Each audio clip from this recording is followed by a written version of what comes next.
नमस्कार. आज आपण 33व्या श्लोकाचा अर्थ जाणून घेणार आहोत. अशा प्रकारे अर्जुनाच्या प्रश्नाचे उत्तर देऊन भगवंत आता 2 श्लोकांमध्ये युद्ध करण्यातच सर्व प्रकारे लाभ आहे असे दाखवून अर्जुनाला उत्साहित करीत युद्धासाठी आज्ञा देत आहेत. श्लोक 33. तस्मात् त्वमुत्तिष्ठ यशो लभस्व जित्वा शत्रून् भुङ्क्ष्व राज्यं समृद्धं मयैवैते निहतः पूर्वमेव निमित्तमात्रं भव सव्यसाचिन्. श्लोकाचा अर्थ, म्हणूनच तू उठ, यश मिळव, शत्रूंना जिंकून धनधान्य संपन्न राज्याचा उपभोग घे. हे सर्व शूरवीर आधीच माझ्याकडून मारले गेले आहेत. हे सव्यसाची, तू फक्त निमित्त मात्र हो. तस्मात याच्या बरोबर उत्तिष्ठ या क्रियेचा प्रयोग करून भगवंतांनी असे दाखविले आहे की जरी तू युद्ध केले नाहीस तरी हे सर्वजण वाचणार नाहीत, नक्कीच मरतील. मग युद्ध करणे हेच तुला सर्व दृष्टीने लाभदायक आहे. म्हणून कशाही प्रकारे युद्धापासून हटू नकोस, उत्साहाने उभा राहा.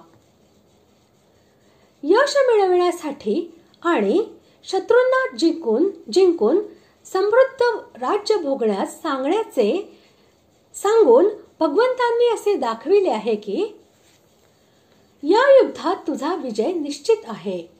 म्हणून शत्रूंना जिंकून धनधान्याने संपन्न अशा महान राज्याचा तू उपभोग घे आणि दुर्लभ कीर्ती प्राप्त कर. ही संधी दवडू नकोस.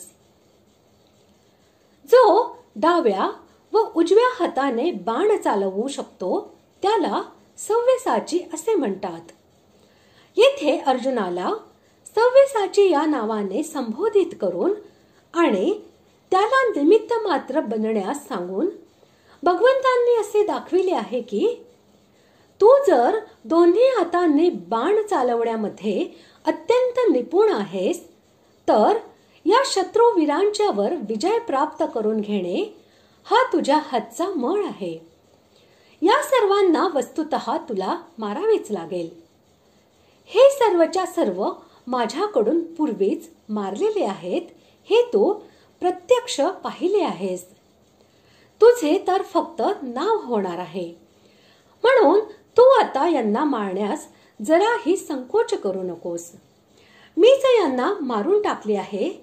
तू फक्त निमित्त मात्र बन. निमित्त मात्र बनण्यास सांगण्याचा असाही भावार्थ आहे की यांना मारल्यावर तुला कोणत्याही प्रकारचे पाप लागण्याची शक्यता नाही. कारण क्षात्र धर्माप्रमाणे कर्तव्य रूपाने प्राप्त असलेल्या रूपात यांना मारण्यास तू फक्त एक निमित्त होत आहेस. यामुळे पाप लागणे तर दूरच, उलट तुझ्याकडून क्षात्र धर्माचे पालन होईल. म्हणून तू आपल्या मनात कोणत्याही प्रकारचा संशय न बाळगता अहंकार व ममता हे सोडून उत्साहाने युद्धास प्रवृत्त झाले पाहिजेस. अशा प्रकारे आज आपण 33व्या श्लोकाचा अर्थ जाणून घेतला.